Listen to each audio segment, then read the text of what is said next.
is with us! Let's get straight through that!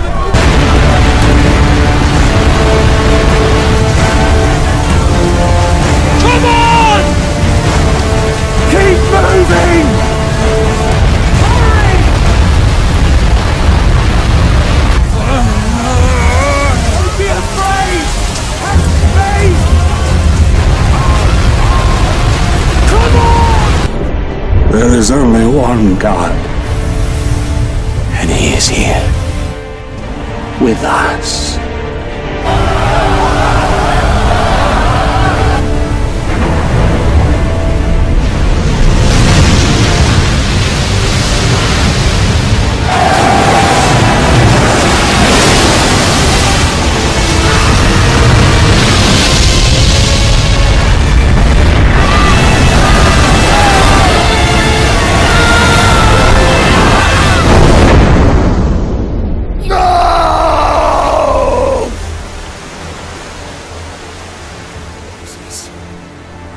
Moses!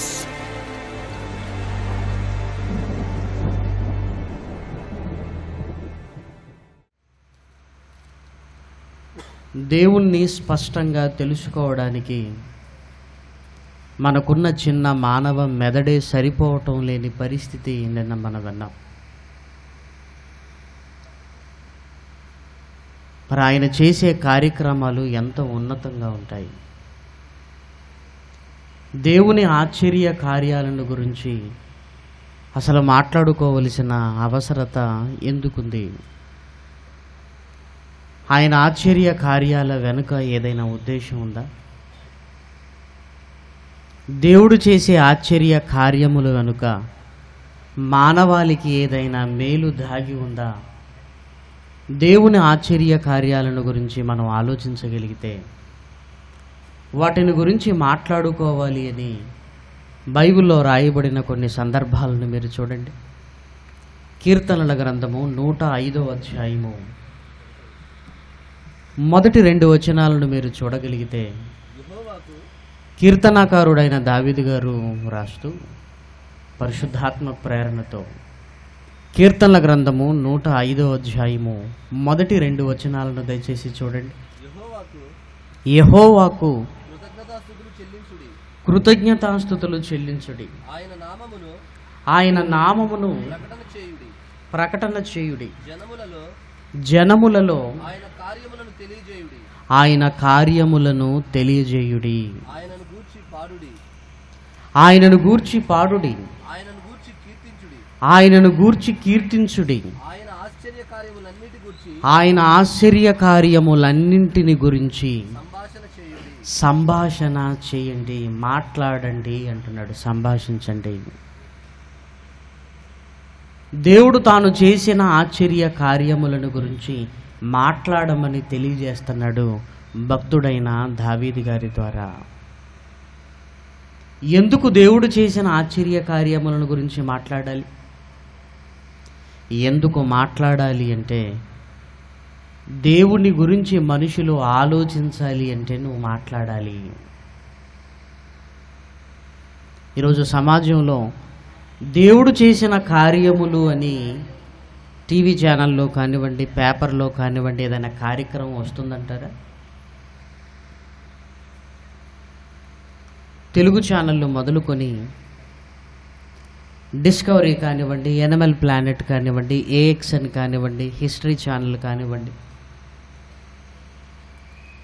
ఎన్నో TV ఛానల్లో ఎన్నో కార్యక్రమాలు చూస్తున్నాం. ఎక్కడో ఏ మూలన జరిగినవి క్షణాలలో మన కంటి ముందుకు కనిపించేటట్టుగా చేస్తూ విచిత్రమైన కార్యక్రమాలను రూపొందిస్తున్నారు. అందులో ఒకటి Guinness book of world records. ప్రపంచంలో మనిషి చేసిన సాహసాలను చూపిస్తూ ఏ మూలన మనిషి ఎలా రికార్డు సాధించాడో మనుషుల గొప్పతనాన్ని చెప్పడానికి ఒక కార్యక్రమం ఉందండి. వారి గొప్పతనాలను రాసుకోవడానికి ఒక బుక్ ఉందండి. అదే Guinness book of world record. చాలా ఆసక్తిగా చూస్తుంటారు. అలా చూసిన వారు ఏమనుకుంటున్నారంటే మనిషి అనుకుంటే సాధించలేనిది ఏమీ లేదండి అని నేల నారుగు చెరుగులకు వెళ్ళిన మనిషి చేస్తున్న సాహసాలను చూస్తూ ఏమంటున్నాడంటే, మనిషి అనుకోవాలే కానీ సాధించలేనిది ఏమీ లేదు. ఏదో చిన్నది చేశాడు అని ఇక ఏదైనా చెయ్యగలడనే ఒక మితిమీరిన ఆత్మవిశ్వాసం అనేది మనిషిలో మనం చూడగలం.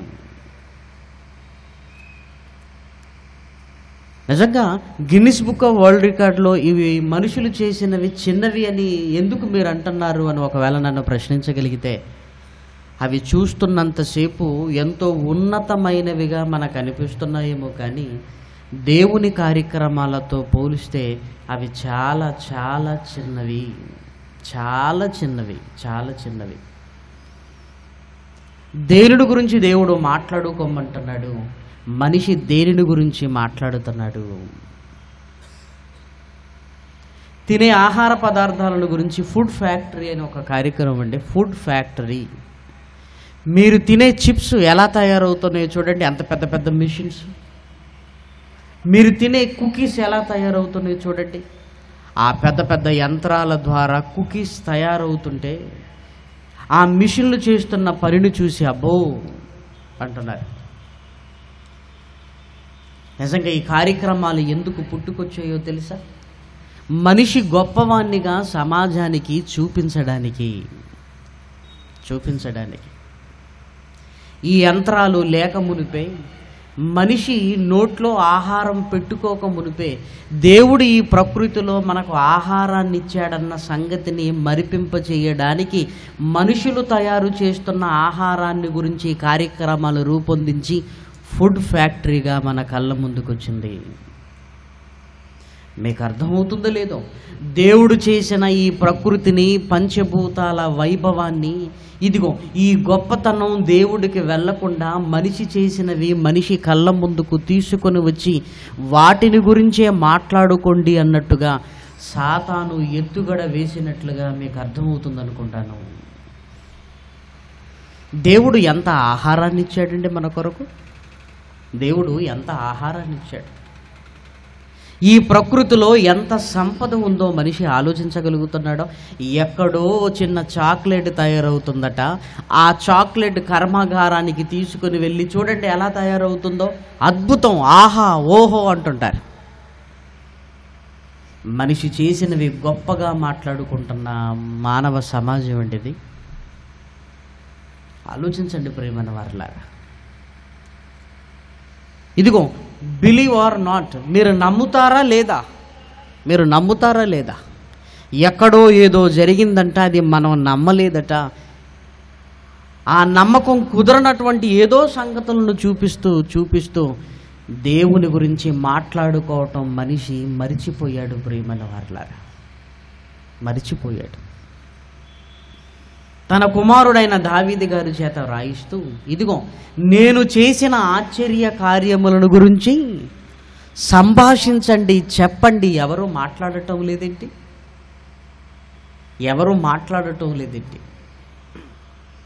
ఏమంటే చాలామంది ఆశ్చర్యాలు, అద్భుతాలని చెబుతుంటారు కదండి. అంటే అవి దేవుని దృష్టికి చాలా చిన్నవి ప్రియమైన దేవుని పిల్లలారా, చిన్నవి,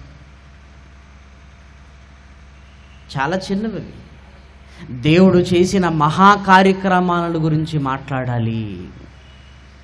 ఆ కార్యక్రమాన్ని గురించి ఆలోచిస్తే ఎలా జరిగింది అనుకోవటానికి ఇదిగో మానవ మెదడు సరిపోలేనటువంటి మహా కార్యక్రమాలండి దేవుని గురించి. ఏమంటే ఆ మాట ఎంత బాగుందో, 2వ వచనాన్ని చూడండి. కీర్తనల గ్రంథము 105వ అధ్యాయము 2వ వచనం. ఆయన ఆశ్చర్య కార్యములన్నింటి గురించి సంభాషణ చేయండి, మాట్లాడండి. మీరు మాట్లాడితేనే నా గురించి ఆలోచన ప్రారంభమవుతుంది. ఆ ఆలోచన కలిగించాలి. దేవుడు ఎంత గొప్పవాడో మానవ హృదయాలకు ఆలోచన కలిగించాలి అంటే క్రైస్తవుడు మాట్లాడాలి. లక్షలు ఖర్చు పెట్టుకొని వారిని గురించి మాట్లాడుకోవటానికి అన్నట్టుగా జరుగుతున్న సభలు జరుగుతున్న ఈ ప్రపంచంలో దేవుడు గురించి ఉన్నతంగా మాట్లాడేవారే కరువైపోయారు ప్రియమైన వారలారా.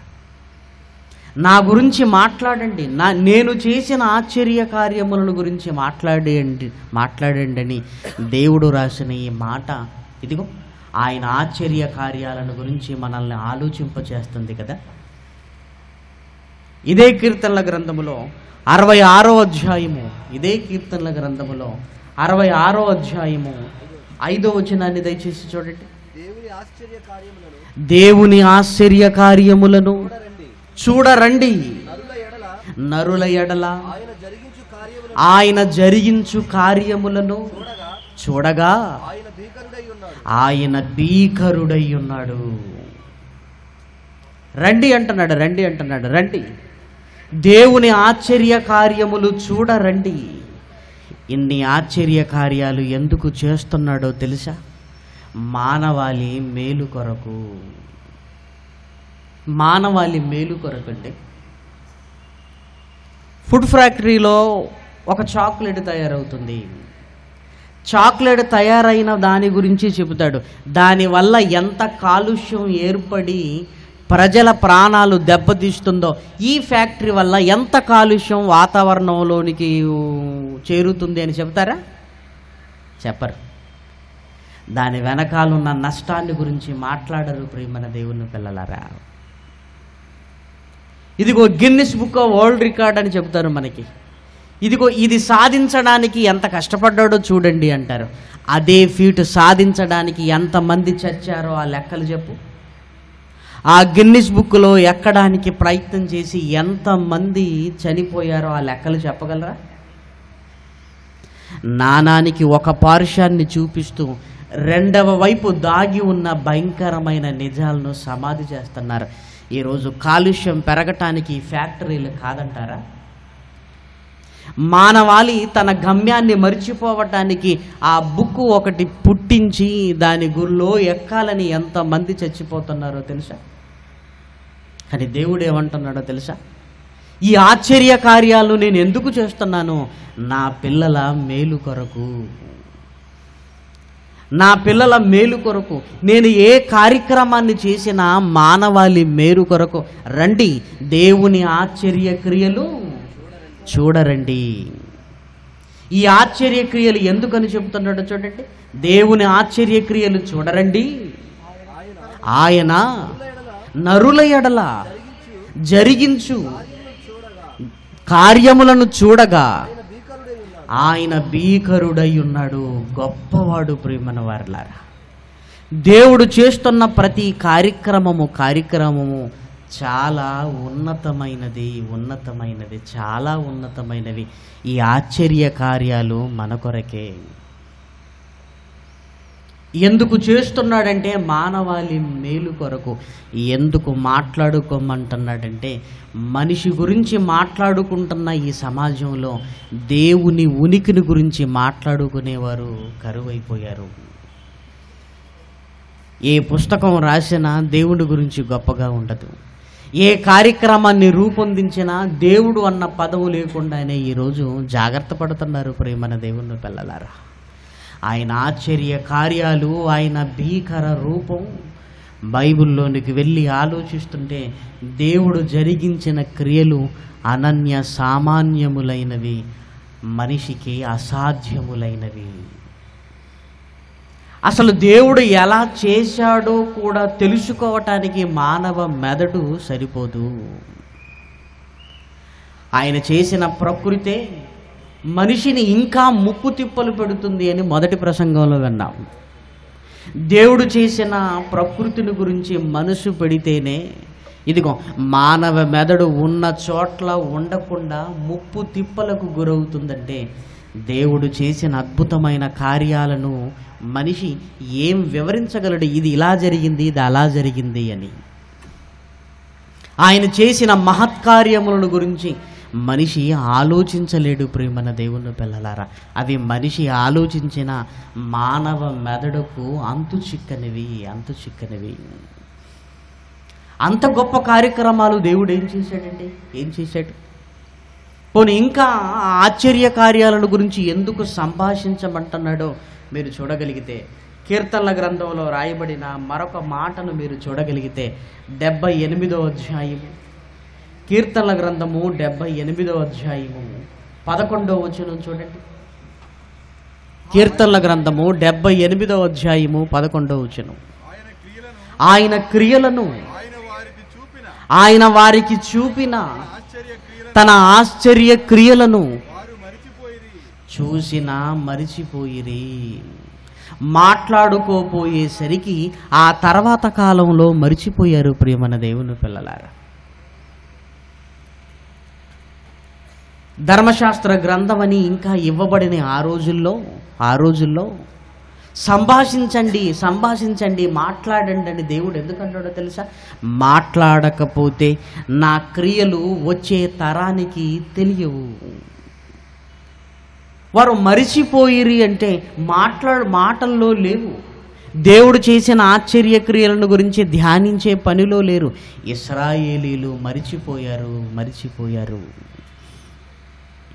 ఏమంటే రాయబడి లేకపోవటం వల్ల మరిచిపోయారు అని ఒకవేళ మనం అనుకుంటే, 66 పుస్తకాల జ్ఞాన గ్రంథం ఈరోజు రాయబడి మన కళ్ళ ముందుకు వచ్చిన దేవుడి ఆశ్చర్య కార్యాలు అంటే ఏమండి ఏం చేశాడు అని నీళ్లు నలుముతామే తప్ప ఆయన చేసిన కార్యాలు చెప్పలేకపోతున్నామంటే, వ్రాసి లేక వారు వ్రాయబడిన పట్టించుకోక మనము ఆనాటి ఇశ్రాయేలీలు ఈనాటి క్రైస్తవులు సరితూగగలిగిన వారేనండి. అక్కడ మాట్లాడుకోకపోవటం వలన మనుషులకు తెలియలేదు. ఇప్పుడు మాట్లాడుకోగలుగుతున్నారా దేవుని ఆశ్చర్య కార్యాలను గురించి?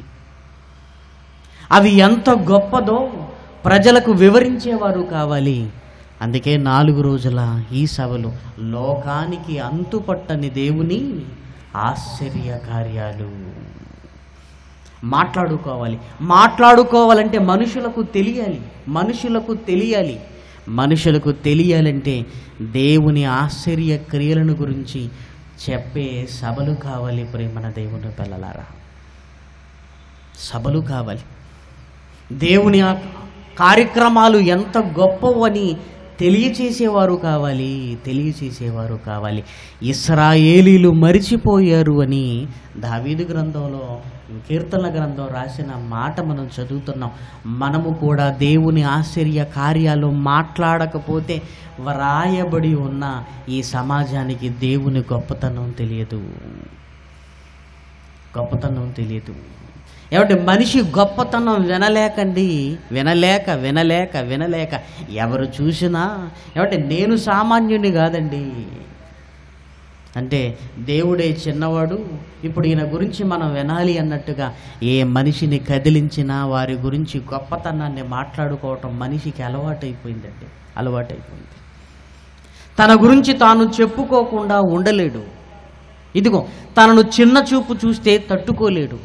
నలుగురు కనబడగానే ఇదిగో ఆ నలుగురిలో నేనేంటి అనుకుంటున్నాడో తన ఉనికిని చూపించుకోవడానికి విశ్వ ప్రయత్నాలు చేస్తున్న మనిషిని చూస్తుంటే జాలి పడాలా కోపగించుకోవాలా అర్థం కాదు ప్రేమన వారలారా.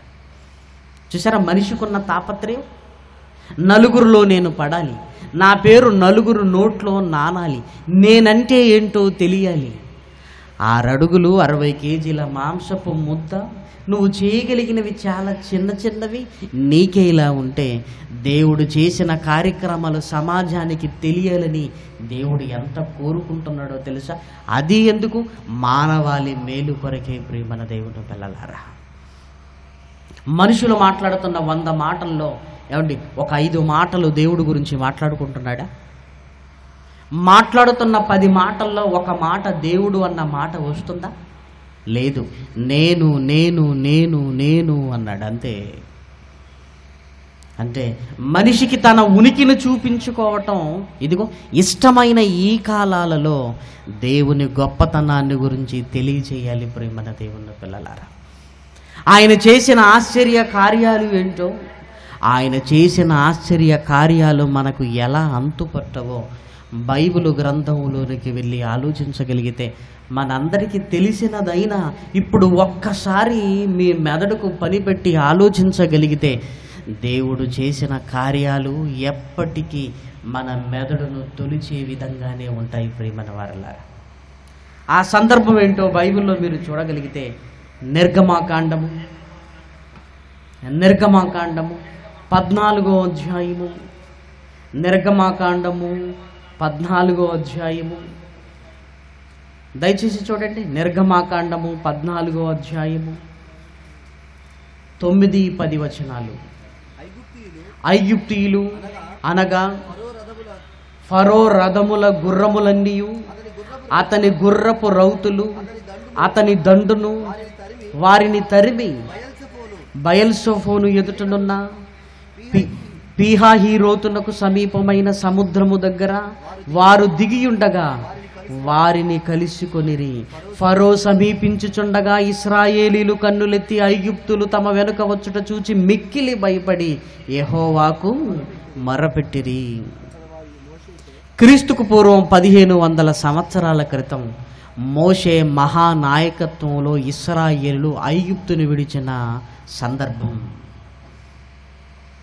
430 సంవత్సరాల దాస్యపు సంఖ్యనలాలను తెంచుకొని వారి పాదాలు పాలు తేనెలు ప్రవహించు పాలస్తీనాకు వెళ్ళాలని పరుగులెడుతున్న సందర్భం ప్రియమైన వారలారా. 6 లక్షల నడవగలిగిన జనాభా, ఇంకా ముసలి పిల్లలు కాకుండానే దేవుడు ఏది చేసినా ఆలస్యంగానే దేవుడు స్పందిస్తాడు. మనిషికున్న తొందర దేవుడికి ఉండదు ప్రియమైన వారలారా. అప్పటికి ఇశ్రాయేలులు మూలుగులు దేవుని చెవిన జొచ్చాయి. అప్పటికి ఇంచుమించు 430 సంవత్సరాలు గతించిపోయింది. అంటే చాలా కాలం కదా, 430 సంవత్సరాలు. అప్పుడండి మోషే మహానాయకుడిని దేవుడు పుట్టించాడు. అద్భుతంగా మోషే జీవితాన్ని నాయకుడిగా మలిచి చేతి కర్రనిచ్చి నాయకుడిగా ఇశ్రాయేలీల ముందు నిలబెట్టాడు.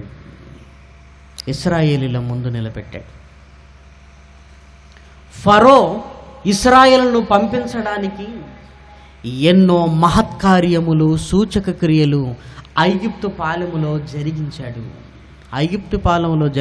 మన అందరికీ తెలుసు. తెగుళ్ళు కానివ్వండి, నీళ్లు రక్తముగా మారింది మొదలుకొని ఐగుప్తుల జ్యేష్ఠ కుమారుల్ని సంహరించేంత వరకు ఎన్నో కార్యక్రమాలు జరిగాయి. ఇశ్రాయేలీల పాలెములో మాత్రం ఇశ్రాయేలీలు చాలా సంతోషంగా ఉన్నారు. అన్ని రోజులు ఇశ్రాయేలులో బాధపడ్డారు వారి పాదాల క్రింద. కానీ వీళ్ళ శిబిరాలలో పాలెములో సంతోషం, ఐగుప్తీయుల పాలెములో దుఃఖం చూసి ఇశ్రాయేలీయులు ఏమనుకున్నారో తెలుసా? దేవా, నువ్వు ఉన్నావయ్యా, నువ్వు ఉన్నావు. దేవుడు నెమ్మదిగానే చేస్తాడు ప్రియమైన వారలారా. ఆ చేసేది ఎలా ఉంటుందో తెలుసా? ఇంకొకసారి చెయ్యవలసిన అవసరత లేనంత గొప్పగా ఉంటాయండి ఆయన కార్యక్రమాలు. మాటికి స్పందించాడు ఆయన. మనిషికి మాట అనగానే కోపం, మాట అనగానే ఇది అది వెంటనే స్పందిస్తాడు. దేవుడిది ఎప్పుడూ ఆలస్యంగానే ఉంటుంది. కానీ స్పందించే సమయానికి ఆయన చేసే కార్యక్రమాలు మరొకసారి చెయ్యవలసిన అవసరం లేనంత గంభీరములుగా, గొప్పగా సాక్షాత్కరిస్తాయి ప్రియమైన దేవుని పిల్లలారా. వెళ్ళిపోయిన ఇశ్రాయేలీలకు ఒక విషమ పరిస్థితి ఏర్పడింది. అదేంటో తెలుసా? ముందు సముద్రం, ఎర్ర సముద్రం, ముందు సముద్రం. పోనీలే, సముద్రపు చుట్టూ ప్రయాణించి వెళ్ళిపోవచ్చులే అనుకునే లోపు ఏదో చేద్దాం అనుకునే లోపు వెనుక ఫరో సైన్యము తరుముతుంది.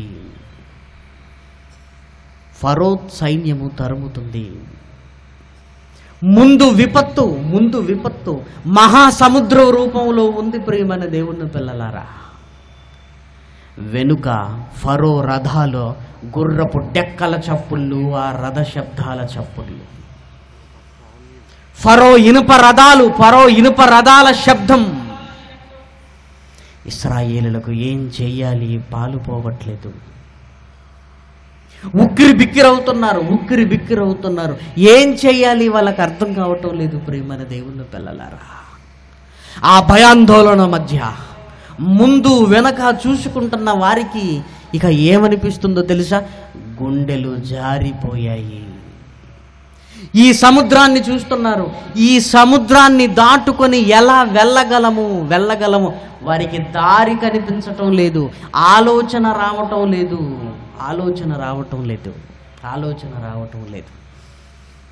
వెనుక ఇనుప రథాల చప్పుళ్ళు, ఫరో గుర్రపు డెక్కల చప్పుళ్ళు, యుద్ధ వాసన అన్నట్టుగా, ఇక మా పని అయిపోయిందన్నట్టుగా వెనుకాల ఫరో సైన్యం వస్తుంటే 6 లక్షల ఇశ్రాయేలీలు కుదేలులైపోయారండి. ఏం చెయ్యాలి? ఇక చేసేది ఏంటో వారికి తెలియరాక మోషేను నిందిస్తూ వాళ్ళ కోపాన్ని, వాళ్ళ బాధను, మా పరిస్థితి ఏమైపోతుంది, వాళ్ళ చేతుల కిందనైనా బానిసలుగా మేము ఉంటే కనీసం బ్రతికేవారు కదా, మోషే ఎందుకయ్యా మమ్మల్ని విడిపించావు, మమ్మల్ని అందరినీ అరణ్యంలో సమాధి చేయడానికేనా, మమ్మల్ని అందరినీ చంపేయడానికేనా, ఏంటయ్యా మోషే అన్నాడు. అందరూ ఆలోచనలో పడ్డా మోషే ఆలోచనలో పడలేదు. ప్రేమన్న దేవుని పిల్లలారా, మోషే గందరగోళంలో పడలేదు. ఎందుకు? దేవుని బాహుబలము, ఆయన బల శౌర్యము, ఆయన ఆలోచనలు, ఆయన స్థితి బాగా తెలుసు మోషే గారికి. ఏమంటే మనం అనుకున్నట్టుగా కాదు, ఏదో మనిషి ఇది చేయగలడు అది చేయలేడని కాదు. దేవుని ఆలోచనలు ఎరిగిన మోషే, దేవా ఒక్కసారి నిన్ను చూడొచ్చా అని ఎందుకు అడిగాడో తెలుసా? అమ్మో, ఆయనను చూడగలిగితే చాలు నా బ్రతుకు, నా జన్మ ధన్యం అనుకున్నాడండి. ఎంత గొప్పగా గుండెల్లో దేవుణ్ణి పెట్టుకున్నాడు మోషే. చూడలేవయ్యా, నువ్వు చూడలేవు. అలాంటి దేవునితో సంబంధ బాంధవ్యాలు కలిగిన మోషే దిగజారిపోలేదు. ఏమండి, ఫరో తరుముకుంటూ వస్తాడని దేవుడికి తెలుసు. ఈ ఎర్ర సముద్రం దగ్గరకు వచ్చిన తర్వాత ఇశ్రాయేలుకి ఏం చేయాలో పాలు పోదన్న సంగతి దేవుడు తెలుసు. ముందుగానే ఎర్ర సముద్రాన్ని పాయలు చేసి రెడీగా పెట్టొచ్చు కదండి దేవుడు కదా. చేయలేడా?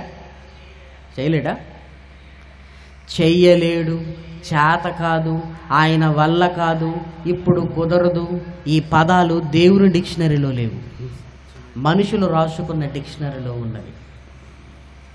దేవునికి సమస్తము సాధ్యమే. ఆయన వల్ల కాదు, ఆయనకు బలం తగ్గిపోయింది, ఇది కాదు. దేవుడు అన్న పదాలకి ఇదిగో ఆయనకు ఆపాదించను కూడని పదాలు ఇవన్నీ కూడా ఆయన వల్ల కాదు, ఆయన చేయలేడు అన్న పదాలు దేవునికి వర్తించవు. ప్రేమన దేవుని పిల్లలారా, మరి చెయ్యగలిగిన దేవుడు ముందే ఎందుకు పాయలు చేయలేదు తెలుసా? ఇశ్రాయేలీలు రావాలి, వారికి ఏం చెయ్యాలో పాలు పోకూడదు. నేను చేసేది వారి కళ్ళ ముందు జరగాలి. ఒకవేళ మోషే అర్థం చేసుకొని ఇశ్రాయేలీలకు, ఇదిగో ఇక్కడ ఒక విషయం చెప్పాలని నేను అనుకుంటున్నాను, మనం ఇక్కడికి వచ్చి ఇబ్బంది పడతామని దేవుడికి ముందే తెలుసు. ముందే తెలిసిన తర్వాత ఇదిగో ఎర్ర సముద్రాన్ని పాయలు చేశాడు చూడండి అన్నారు అనుకోండి. ఇశ్రాయేలు ఎలాంటి వాళ్ళు అనుకుంటున్నారు? మోషే అది పాయలయ్యే ఉంది కదా, నువ్వేదో మళ్ళేదో చెబుతున్నావేంటి? ఇదిగో మనం రాగానే పాయలైపోయింది. ఇది ప్రకృతి ధర్మం మోషే అంటారు. ఈరోజు మనం మాట్లాడుకోవట్లేదు. భూమి పండుతుంది కదా బ్రదర్ అంటే ప్రకృతి ధర్మం.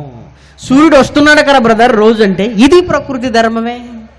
ధర్మం అని ఈ దరిద్రాన్ని మనకు అంటగట్టేశారండి. ఏమండి, ఈ నక్షత్రాలేంటి? ప్రకృతి ధర్మం బ్రదర్. అదే పుట్టించుకుంటుంది, అదే లోపల కలిపేసుకుంటుంది. అప్పుడు మోషే ఇది ప్రకృతి ధర్మం, ఏదో ప్రాబ్లం వచ్చినట్టుంది ప్రకృతిలో అనుకుంటారు. వారు రావాలి, విపత్తు కళ్ళ ముందు కనబడాలి, నా మహత్తేంటో ఇశ్రాయేలులు కల్లారా చూడాలి, నేనేంటో తెలియాలి, నేనే అని తెలియాలి. నా బలమేంటో తెలియాలి, నా స్వరూప స్వభావాలేంటో తెలియాలి, నా ఆలోచనలు ఎలా ఉంటావో తెలియాలి, అప్పటి వరకు ఇశ్రాయేలీలు ఒక్కరు కూడా సముద్రము పాయలవుతుందని ఊహించలేకపోయారు. ప్రియమైన వారలారా, మనిషి చేతులెత్తేయాలి, దేవాయిక నా వల్ల కాదు అని మనిషి చేతులెత్తాలి, అప్పుడు దేవుడు చెయ్యి చాపాలి. ప్రియమైన దేవుని పిల్లలారా, నా వల్ల కాదు అనాలి, నాకు ఇంకొక దారి లేదు అనాలి. నేను ఎంత చేసినా ఇక ఈ విపత్తులో నుంచి నేను తప్పించుకోలేను అనుకోవాలి. అందుకే ఇశ్రాయేలులు చావటానికి సిద్ధపడుతూ, మోషే ఈ అరణ్యంలో మమ్మల్ని చంపేస్తున్నావు కదయ్యా అన్నాడు. విడిపించి తీసుకొచ్చిన దేవుడు ఫరో చేతిలో చంపుతాడని ఎలా అనుకోగలిగారు?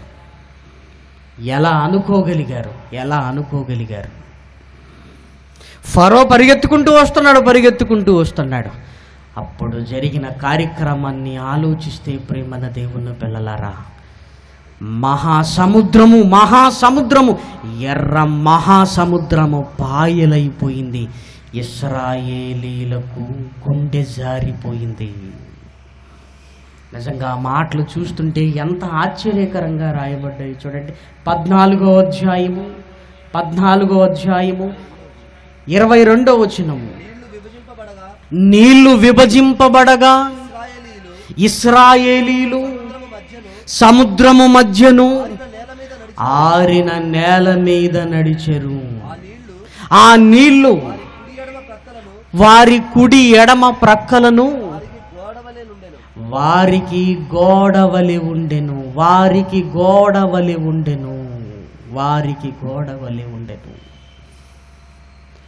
నీళ్లను చూసిన ఇశ్రాయేలీలకు దేవుని మహాకార్యక్రమాన్ని చూసిన తర్వాత నోటి మాట రాలేదు. ప్రేమన దేవుని పిల్లలారా, నోటి మాట రాలేదు. అసలు ఏం జరిగిందో వాళ్ళకి అర్థం కావటం లేదు. ఇప్పటి వరకు మనం చూసిందేంటి, ఇప్పుడు ఈ 2 కళ్ళతో ఈ సముద్రం పాయలవటం మనం చూస్తున్నామేంటి అని 6 లక్షల ఇశ్రాయేలీలకి ఆశ్చర్యము కాకపోతే మహా ఆశ్చర్యము. చావటం ఖాయం అనుకున్నప్పుడు దేవుడు ఎలా బ్రతికిస్తున్నాడో చూస్తున్నారా? చావటం ఖాయం అనుకున్నారు, దేవుడు మాత్రం ఆశ్చర్య కార్యమును చేశాడు. ఏమండి, అప్పుడు చేసిన ఆశ్చర్య కార్యము ఇప్పటి వరకు మళ్ళీ అది జరగలేదంటే దాని అర్థం ఏంటో తెలుసా? ఆయన చేసిన కార్యక్రమాలు ఇదిగో ఎప్పటికీ ఒక్కసారి చేసినవే చరిత్రలో చిరస్థాయిగా మిగిలిపోయేటివి. అప్పుడప్పుడు అంటుంటారు, రికార్డులు ఉన్నవి బద్దలు కొట్టడానికి ఏంటంటే అంటారు, అవి నీ రికార్డులు, అవి నీ చెత్త రికార్డులు. దేవుడి రికార్డులు బద్దలు కొట్టేవాడు ఈ భూమి మీద ఎవడు లేడు. ఆయన ఒకసారే చేస్తాడు ఆయన. ఎందుకు? బద్దలు కొట్టేవాడు ఇంకెవడు లేడు. ప్రియమైన దేవుని పిల్లలారా, లేరు.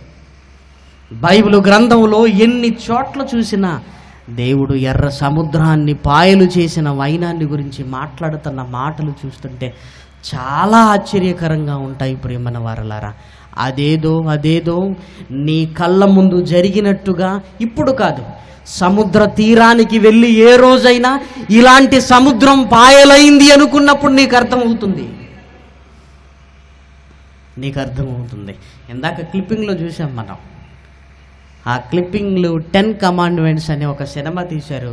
సినిమా తీసి ఎర్ర సముద్రం పాయలవుతున్నాయి, దీన్ని ఎలా చేయాలని డైరెక్టర్కు నటీనటులకు ఏం అర్థం కాక ఎలా చూపించాలని గ్రాఫిక్స్ని పెట్టి, గ్రాఫిక్స్ అంటేనే మాయను పెట్టి ఏదో కష్టపడ్డారండి. వెంటనే ఆస్కార్ వాళ్ళు ఏమనుకున్నారో తెలుసా? అబ్బా, సముద్రం పాయలటాన్ని సినిమాలో చూపించారండి, భలే ఉందండి అని అవార్డులు ఇచ్చేశారండి. ఏదది? మనిషి గ్రాఫిక్స్తో చూపించింది.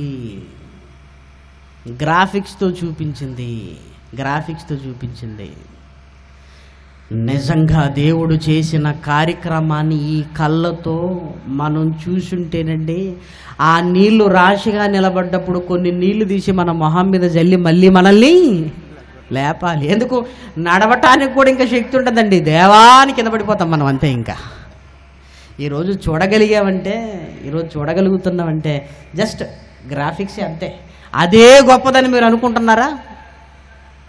ఇప్పటి వరకు టెక్నాలజీలో ఏ గ్రాఫిక్స్ కూడా ఒరిజినల్గా చూపించలేనిది ప్రియమైన దేవుని పిల్లలారా, చూపించలేనిది.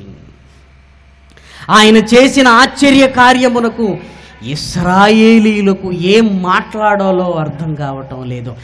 ఆరిన నేల మీద నడుచుకుంటూ వెళ్ళిపోతున్న ఇశ్రాయేలీయులు ఇది నీళ్ళ గోడని టచ్ చేసుకుంటూ వెళ్ళిపోవచ్చు.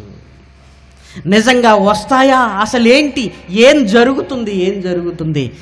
వెళ్ళిన తరువాత ఫరో రథచక్రాలు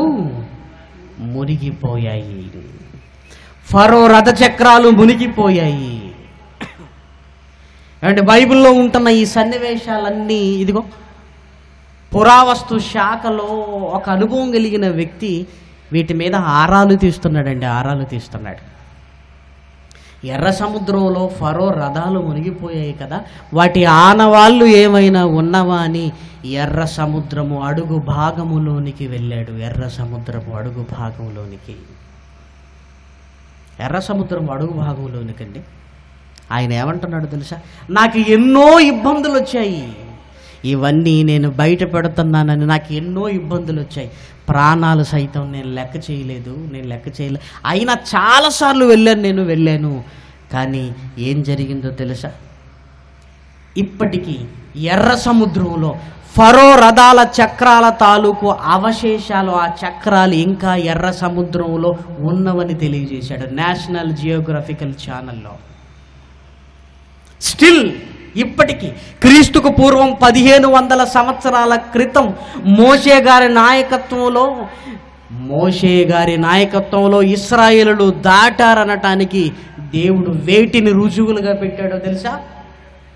వాళ్ళు దాటారు, వీరు మునిగారనటానికి ఫరో సైన్యపు రథ చక్రాల అవశేషాలు ఇంకా ఎర్ర సముద్రంలో కనబడుతున్నవి అన్నాడు. అన్నీ అనుకూలిస్తే రేపు తెరల మీద చూపిస్తారు. ఏమండి ఆశ్చర్యం!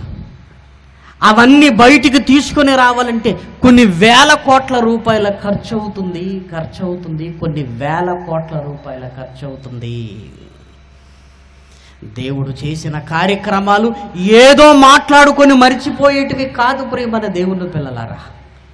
క్రీస్తుకు పూర్వం 1500 సంవత్సరాల క్రితం చేసిన ఒక మహా అద్భుతానికి ఆనవాళ్ళు ఇప్పటికీ ఉన్నవని పురావస్తు శాస్త్రవేత్తలు బెంబేలెత్తిపోతున్నారంటే బైబిల్ అంటే ఏంటి? ఏదో బాలమిత్ర పుస్తకంలో రాసుకున్న కథలు కాదు, సినిమా కోసం వాడిన గ్రాఫిక్స్ అంతకంటే కాదు ప్రియమైన వారలారా. ఫరో సైన్యాలు మునిగిపోయాయి. చూడండి అక్కడ ఆ మాట 23వ వచనము, 14వ అధ్యాయము 23వ వచనం. ఐగుప్తీయులను, ఫరో గుర్రములను, రథములను, రౌతులను వారిని తరిమి సముద్రము మధ్యన చేరిరి. అయితే వేకువజామున యెహోవా ఆ అగ్ని మేఘమయమైన స్తంభము నుండి ఐగుప్తీయుల దండు వైపు చూచి ఐగుప్తీయుల దండును కలవరపరిచి వారి రథ చక్రములు ఊడిపడాలి. అవి ఎప్పుడు బయటికి రావాలో తెలుసా? టెక్నాలజీ అందిన తర్వాత ఆ రథ చక్రాలు ఎర్ర సముద్రం అడుగున ఉన్నవన్న సంగతి తెలియాలి. నా పిల్లలు ఒక టైటిల్ పెడతారు, లోకానికి అంతు చిక్కని దేవుని ఆశ్చర్య కార్యాలు. ఈ మాట చెప్పగానే ఆశ్చర్యచకితులైపోవాలి ప్రపంచంలో ఉంటున్న ప్రజలు అనుకున్నాడండి దేవుడు. ఎప్పుడు జరిగింది, ఎప్పుడు మాట్లాడుకుంటున్నాం, ఎప్పుడు మాట్లాడుకోవాలి. మాట్లాడుకోవడానికే వారి ప్రాణాలను తీశాడు, చక్రాలను ఊడగొట్టి అక్కడ మిగిల్చాడు. చక్రాలను ఊడగొట్టి. ఆలోచించగలుగుతున్నారా? ఆలోచించగలుగుతున్నారా? అమ్మో, ఇంత గొప్ప కార్యక్రమము, ఇంత గొప్ప కార్యక్రమము ఇశ్రాయేలీల కన్నులు చూశాయి ప్రియమైన దేవుని పిల్లలారా. దానిని గురించి బైబిల్లో రాయబడిన మరికొన్ని మాటలు చూడగలిగితే కీర్తనల గ్రంథము 33వ అధ్యాయము 7వ వచనం. కీర్తనల గ్రంథము 33వ అధ్యాయము 7వ వచనం. సముద్ర జలములను రాశిగా కూర్చువాడు ఆయనే, అగాధ జలములను కొట్లలో కూర్చువాడు ఆయనే. లోకులందరూ యెహోవా యందు భయభక్తులు కలిగి నిలుపవలెను. భయభక్తులు నిలుపవలెను. భూలోక నివాసులందరూ ఆయనకు భయపడవలెను, వెరవవలెను. అమ్మో దేవుడు అనుకోవాలి. ఎప్పుడు జరిగిన కార్యక్రమము ఇప్పుడు ఆలోచిస్తుంటే మతిపోతుంది కదా. చక్రాలు ఉండటం ఏంటండి? ఆరిన నేల మీద ఇశ్రాయేలుడు నడిచి వెళ్ళిపోయారు ప్రియమైన దేవుని పిల్లలారా. వర్షపు చినుకులు పడితేనే నేల తడుస్తుంది. నేల ఆరటానికే సూర్యుడు రావాలి, కిరణాలను నేల మీద పడేయాలి.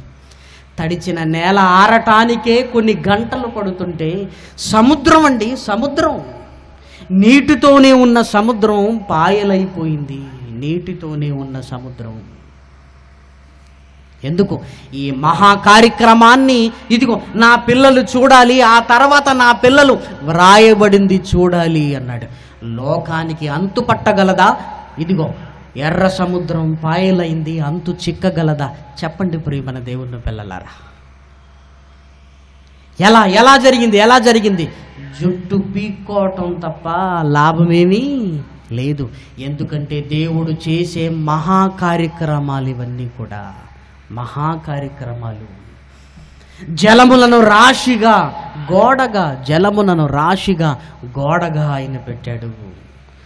ఇంకా ఎర్ర సముద్రాన్ని గురించి 78వ అధ్యాయము 13వ వచనం చూడండి. 78వ అధ్యాయము 13వ వచనం. ఆయన సముద్రమును పాయలుగా చేసి వారిని అద్దరికి నడిపించెను.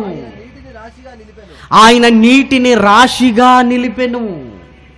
ఆయన నీటిని రాశిగా నిలిపెను. చూసారా? గోడగా నిలిపెను. నీటిని కొట్లలో కూర్చున్నట్టుగా ఇదిగో కొట్లలో కూర్చిపెట్టాడు ఆయన. ఆరిన నేల మీద సముద్రము పాయలైపోయింది. ఆరిన నేల మీద నడుచుకుంటూ వెళ్ళిపోయారు ప్రియమైన వారలారా. మన కళ్ళ ముందు జరుగుతున్న ఈ మహా కార్యక్రమాన్ని ఆలోచించగలిగితే ప్రియమైన దేవుని పిల్లలారా, ఇశ్రాయేలీలు కలవరపడిపోయారండి. ముందు విపత్తు అనుకున్నారు, ఆ తర్వాత చూసిన దేవుని మహత్తుకు వారికి వారే మైమరిచిపోయారు ప్రియమైన దేవుని పిల్లలారా.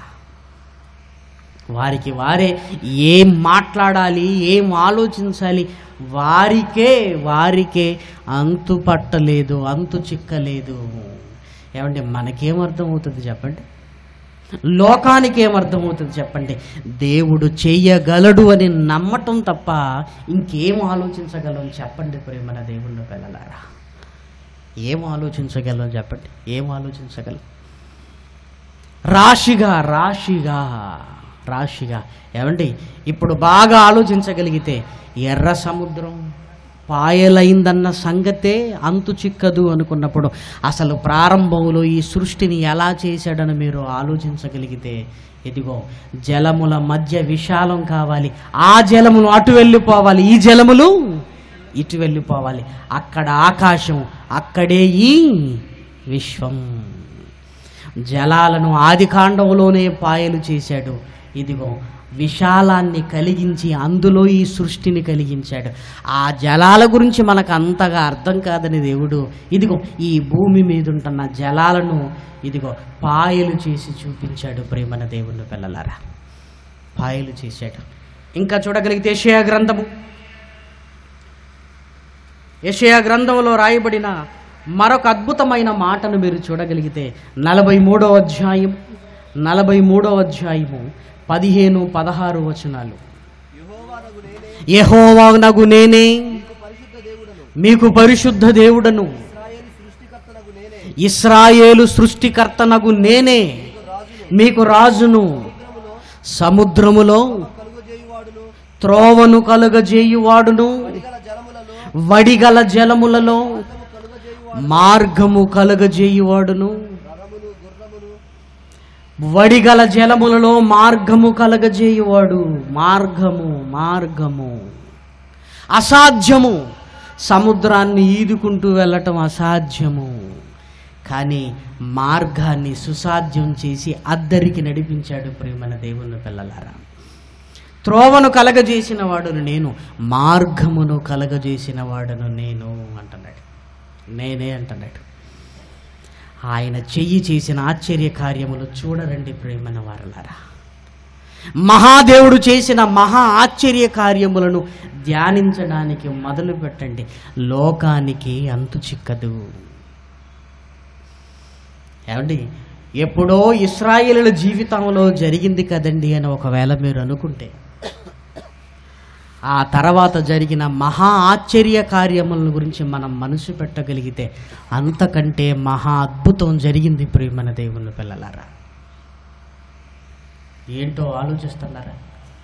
ఎర్ర సముద్రం పాయలవటం కంటే ఇంకేం అద్భుతం అని ఒకవేళ మీరు అనుకోగలిగితే తన కుమారుడైన యేసుక్రీస్తును భూమి మీదకి పంపించాడు. ఇదిగో గాలిని సముద్రాన్ని గద్దించి కుమారుడు అనిపించుకున్నాడండి. తండ్రి సముద్రాన్నే బాయిలు చేస్తే కుమారుడు సముద్రాన్ని గద్దిస్తున్నాడు. మనం అంత అయిపోయిన తర్వాత హుదూదును జయించామని మనం అంటున్నాం. అంత అయిపోయిన తర్వాత ఎదుర్కొన్నాం అంటున్నాం. ఎదుర్కొన్నావా? ఒక్కసారి నిలబడి మాట అంటే బాగుండవు, ఎగిరిపోదు.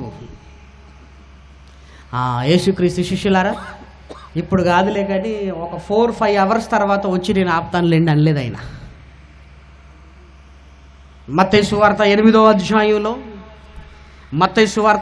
అధ్యాయంలో రాయబడిన ఆ అద్భుతమైన సందర్భాన్ని చూడగలిగితే, మత్తయి సువార్త 8వ అధ్యాయము 25వ వచనం, వారు ఆయన యొద్దకు వచ్చి, ప్రభువా, నశించిపోవుచున్నాము, మమ్మల్ని రక్షించమని చెప్పి ఆయనను లేపిరి. అందుకు ఆయన, అల్ప విశ్వాసులారా, ఎందుకు భయపడుచున్నారని వారికి చెప్పి లేచి గాలిని సముద్రమును గద్దించగా మిక్కిలి నిమ్మలమాయెను. ఆ శిష్యులకి నోటి మాట బంద్ అయిపోయింది. కంటి చూపు మాత్రం చచ్చే ముందు గుడ్లు ఎలా తేలేస్తామో అలా అయిపోయారండి. గద్దించింది ఎవరిని? గాలిని సముద్రాన్ని. షటాప్ అన్నాడు. గాలిని సముద్రాన్ని. ఏం చెయ్యాలి అర్థం కావలేదండి.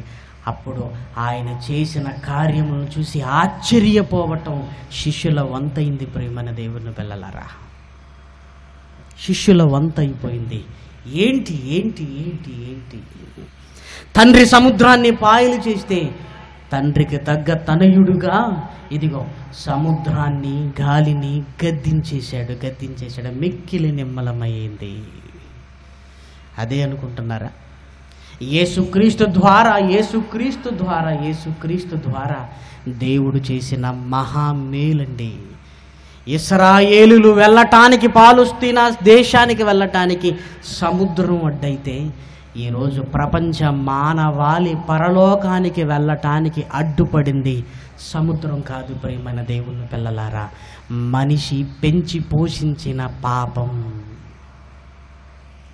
ఆ రోజు సముద్రం అడ్డుగా ఉంది.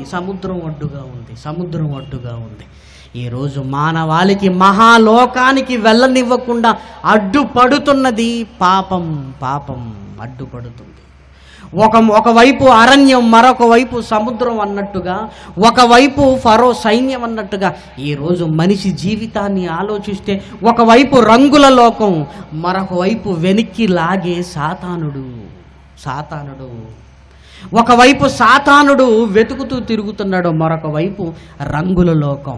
ఈ రంగుల లోకాన్ని చూసి ఏమైపోతుందో మన బతుకులు అనుకుంటున్నాం కదా. ఈరోజు సర్వలోకము పాపముతో నిండి ఉండగా, ఏమండి, ఈ పాపముతో నిండిన ప్రపంచంలో నుంచి ఆ మహాలోకానికి వెళ్ళాలంటే నీకొక దారి కావాలి, నీకొక దారి కావాలి, నీకొక మార్గము కావాలి, నీకొక మార్గము కావాలి. సముద్రంలో నడవటానికి ఎలా మార్గము వారికి కావాలో, ఇదిగో ఈ పాప ప్రపంచంలో మనిషి మహాలోకానికి వెళ్ళటానికి అడ్డుపడుతున్న ఈ పాపము నుంచి ఒక దారి కావాలి. ప్రేమన దేవుని పిల్లలారా, మోషేని నిలబెట్టి సముద్రాన్ని పాయలు చేయించిన దేవుడు తన కుమారుడైన యేసుక్రీస్తును భూమి మీదికి పంపించి, ఇదిగో ఈ పాప ప్రపంచంలో పవిత్రత అనే ఒక మార్గాన్ని ఏర్పాటు చేసి పరలోకానికి తీసుకెళ్ళగలిగే ఒక మహా అద్భుతాన్ని జరిగించాడు. తన ప్రాణము పెట్టి ప్రేమల దేవుని పిల్లలారా, ఎర్ర సముద్రము ప్రకృతిలో ఉన్నది పాయలైందే. ఒకవేళ మీరు ఆలోచిస్తున్నారంటే ఒక మహాలోకానికి మార్గాన్ని పరచటం ఎర్ర సముద్రం పాయలవ్వటం కంటే కష్టమైనది ప్రేమన దేవుని పిల్లలారా, కష్టమైనది. అందుకే బైబిల్లో రాయబడిన ఒక మాట మీరు చూడగలిగితే, కీర్తనల గ్రంథము 103వ అధ్యాయము, కీర్తనల గ్రంథము 103వ అధ్యాయము 12-13 వచనాలు చూడండి. కీర్తనల గ్రంథము 103వ అధ్యాయము 12-13 వచనాలు. పడమటికి తూర్పు ఎంత దూరమో ఆయన మన అతిక్రమములను మనకు అంత దూరపరిచి ఉన్నాడు. నీలో ఉన్న పాపాన్ని తీసివేసి, ఇదిగో నిన్ను పాపాన్ని వేరు చేస్తున్నాడు. ప్రేమన దేవుని పిల్లలారా, సముద్రాన్ని ఇశ్రాయేలును వేరు చేసి ఎలా నడిపించాడో అలాగే నీలో ఉంటున్న పాపాన్ని నీలో నుంచి తీసివేస్తున్నాడు. ఎక్కడి వరకు తెలుసా? తూర్పుకు పడమడ ఎంత దూరమో అంత, ఇదిగో నీలో ఉన్న పాపాన్ని దూరం చేస్తున్నాడు. పాపాన్ని ఎలా? తన కుమారుడైన యేసుక్రీస్తును భూమి మీదకి పంపించి ఆయన రక్తాన్ని భూమి మీద ఒలికించి రక్షణ అన్న పదాన్ని ఈరోజు మానవాళి వినే మహాభాగ్యాన్ని కలిగించాడు. అందుకే మోషే గారు ఎర్ర సముద్రంలో నుంచి నడిపించడానికి నిలబడితే దేవుని పక్షాన పరలోకానికి వెళ్ళటానికి ఇదిగో మార్గమై యేసుక్రీస్తు నీ ముందు నిలబడ్డాడు. ప్రేమన దేవుని పిల్లలారా, ఆ మహాలోకానికి పరలోకానికి నడిపించడానికి ఇదిగో ఈ పాపాన్ని పాయలు చేసి నిన్ను పవిత్రపరిచి నీలో ఉన్న పాపాన్ని నీలోనికి రానివ్వకుండా దూరం చేసి ఇదిగో ఆయన మార్గంలో నడిపించడానికి ఆయన నిలబడ్డాడు. మోషే కంటే గొప్పవాడు, మోషే కంటే నమ్మకమైన వాడు యేసుక్రీస్తు. మోషే కంటే గొప్పవాడు ప్రియమైన దేవుని పిల్లలారా, మోషే కంటే నమ్మకమైన వాడు. ఇంకా భూమి మీద జరుగుతున్న వాటిని గురించి ఆలోచిస్తున్నారా? నీ జీవితంలో దేవుడు చేసిన అద్భుతం, ఆశ్చర్యం నీకు అనిపించటం లేదా? అద్దరికి తేరటమే గొప్ప అనుకుంటున్నావా? ఇక్కడి నుంచి ఆకాశ గగనాన్ని చీల్చుకొని దేవుడి దగ్గరికి వెళ్ళే మార్గం వచ్చిందండి నీ కళ్ళ ముందు. అద్దరికి వెళ్ళగానే సంబరపడిన ఇశ్రాయేలును చూసి నువ్వు ఆనందపడుతున్నావా? అద్దరికి కాదు, డైరెక్ట్గా దేవుని దగ్గరికి వెళ్ళే మార్గం ఇదిగో నీ ముందు పరిచాడు నీ ముందు యేసుక్రీస్తు. అద్భుతం కాదా? ఆశ్చర్యము కాదా? విడదీయలేని పాపాన్ని నీ నుంచి విడదీశాడు, నీ నుంచి విడదీశాడు. పరలోకానికి మార్గాన్ని ఏర్పాటు చేశాడు. సాతానుడు తరుముకుంటూ వస్తున్నా ఆ మార్గంలోనికి నువ్వు వెళ్ళి ఇశ్రాయేలు అద్దరికి చేరినట్టుగా దేవుని దగ్గరికి చేరగలవా? ఆ బాట, ఆ దారి, ఆ మార్గము ఇదిగో నీ కళ్ళ ముందే ఉంది కదా. యేసుక్రీస్తు అన్న మాట మనందరికీ బాగా తెలిసిన మాట. అదే మాట మీ అందరికీ తెలుసు. యోహాను సువార్త 14వ అధ్యాయము 6వ వచనం, 14వ అధ్యాయము 6వ వచనం. నేనే యేసు, నేనే మార్గమును, నేనే సత్యమును, నేనే జీవమును. మిమ్మల్ని మహాలోకానికి తీసుకొని వెళ్ళగలిగే మార్గాన్ని నేను, ఆ మార్గమైన నాలోనికి రండి, నడిపిస్తాను అంటున్నాడు. నాలోనికి రండి, నాలోనికి రండి. నా ద్వారా తప్ప ఎవడును తండ్రి యొద్దకు రాడు. ఎర్ర సముద్రాన్ని దాటడానికి ఇంకేదైనా రూట్ ఉంటే ఉండొచ్చేమో కానీ మహాలోకానికి వెళ్ళాలంటే ఆయనే మార్గము. ప్రియమైన దేవుని పిల్లలారా, ఎప్పుడో జరిగింది ఇంత ఆలోచింపజేస్తుందంటే నీ ముందు జరుగుతున్న ఆశ్చర్య కార్యాన్ని నువ్వు మనసులో పెట్టగలుగుతున్నావా? నిన్ను పాపంలో నుంచి దూరం చేయటం ఆశ్చర్యము కాదా? మన కొరకు ఆయన శిలువలో వేలాడటం ఆశ్చర్యము కాదా? ఆఖరి రక్తపు బొట్టు వరకు నీ కొరకు తింజించిన ఆయన రక్తపు బొట్టు సాక్షిగా ఇదిగో నువ్వు పవిత్రుడయ్యావన్న సంగతి నిజము కాదా? నిజము కాదా? గొర్రె పిల్ల వంటి నిష్కల్మషమైన రక్తము నిన్ను విమోచించిందనేది ఆశ్చర్యము కాదా? చెప్పండి ప్రియమైన దేవుని పిల్లలారా. దేవుడు చేసిన కార్యక్రమాలు మనిషి చిన్నగా చూశాడు గనుకనే ఇదేం ఆశ్చర్యము అనుకుంటున్నాడు, ఇదేం ఆశ్చర్యం అంటున్నాడు. ప్రకృతిని కలిగించి ఇక్కడ పెట్టిన నిన్ను ఏకంగా తానుంటున్న మహాలోకానికే రప్పించుకోవాలి అని యేసుక్రీస్తు భూమి మీదికి పంపించి రక్షణా మార్గమును ఏర్పాటు చేశాడు. ఆ రక్షణా మార్గములో ఎందుకు నడవలేకపోతున్నావు? ఏమండి, ఎర్ర సముద్రం పాయలవగానే ఇశ్రాయేలులకి ఎలా ఉండొచ్చండి? బాబోయ్ బాబోయ్ అని సామాన్లు అన్నీ సర్దుకొని వచ్చేసారు కదా, గబా గబా గబా గబగా వెళ్ళారండి. ఎందుకు?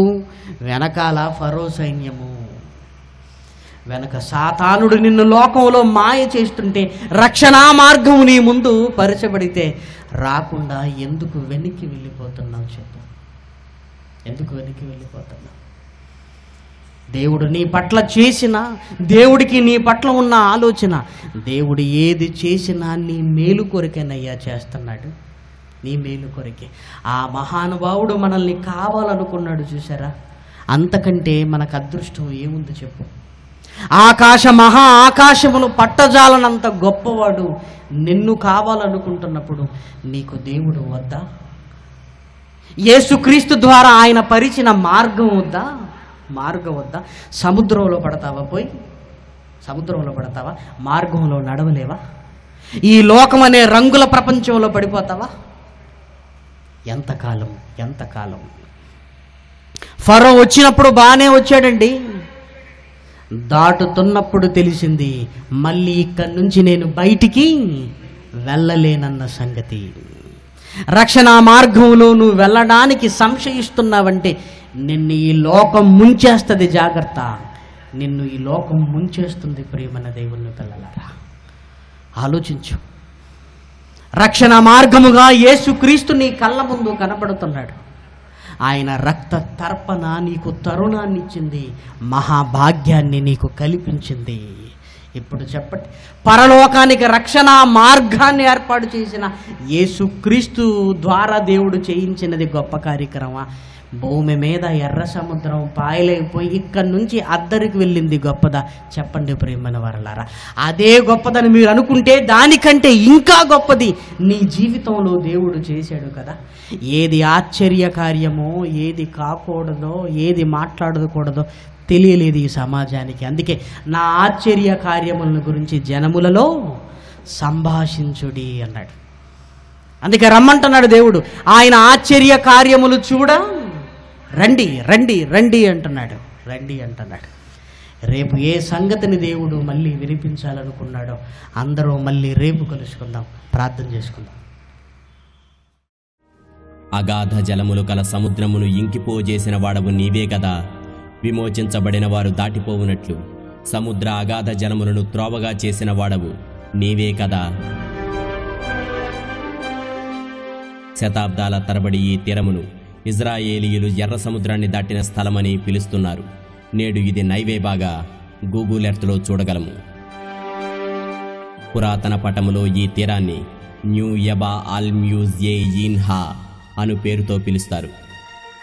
ఈన్యవెచో ఆర్ముజైనా అనే తీర ప్రాంతము మనము వచ్చిన స్థలము సరైనదని సూచించుచున్నది. న్యూ వెబో ఆర్ముజైనా అనగా మోషే నీరు చల్లాడు అని అర్థం. ఇక్కడ దేవుని హస్తం ఈ నీటిని రెండుగా విభజించెను. దేవుడు ఈ కార్యము ద్వారా ప్రజలకు విమోచకుడని మరియు కాపరని రుజువుపరచుకొనెను. పరిశుద్ధాత్మ నడిపింపు ద్వారా సరైన స్థలాన నేడు మనము ఉన్నాము. ఒకప్పుడు మోషే ఇక్కడే ఇజ్రాయేలీయుల ఎదుట నిలబడి దేవుని హస్తముచే నీళ్లను వేరు చేసెను. ఇది సత్యానికి ఓ బలమైన నిదర్శనం. ఈ సముద్రం యొక్క లోతును చూపించు పటములో ఉత్తరాన ఎలేట్, దక్షిణాన అరారోనీస్ అన్న లోతైన వాటి మధ్య నుంచి దేవుడు మార్గమును చేసెను. 1978లో మొదట రాన్ గారు ఇక్కడికి వచ్చినప్పుడు నీట మునిగిన 20,000 రథాలను, గుర్రాలను, సైన్యాన్ని వదిలిన సాక్ష్యాధారాల కొరకు ఈ నీటినే పరీక్షించెను. ఈ నీళ్లలోకి వెళ్ళుట చాలా తేలిక. ఎందుకనగా ఈ నీళ్లు పలుచగా మరియు తేటగా ఉండి బాగుగా కనిపించుచున్నాయి. మేము ఊహించినట్లే ఫరో సైన్యపు వస్తువులను ఈ నీళ్లలో కనుగొనగలిగితిమి. ఈ సముద్ర భూభాగం నునుపుగా ఉండి క్రమమైన అలలు కలిగి ఉండెను. మేము మొదట నీటిలో ఓ రథచక్రాన్ని కనుగొన్నాము. దీనికి 3 స్పోక్సే ఉన్నాయి. 4వది కనబడడం లేదు. ఇది 90 డిగ్రీలు ఉండుటను బట్టి మానవ నిర్మితమని అర్థమవుతున్నది. దేవుడు పైనుంచి ఐగుప్తు సైన్యాన్ని చూసి వాని రథములన్నిటినీ విరిచివేశెను. అడ్డగడియలు గల ఈ రథచక్రమునే ఐగుప్తీయులు విరివిగా వాడేవారు.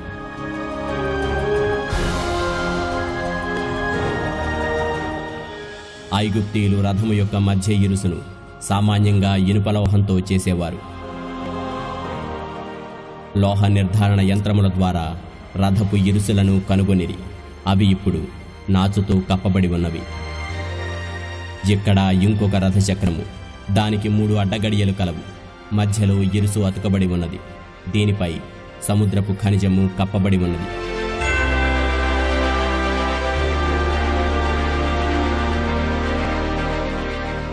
ఇక్కడ ఒక చక్రము 6 అడ్డగడియలు కలిగి దానికి మధ్యన ఉబ్బుగా ఉండే ఇరుసుతో అతుకబడి కొంత దూరాన పడిపోక నిలబడి ఉన్నది.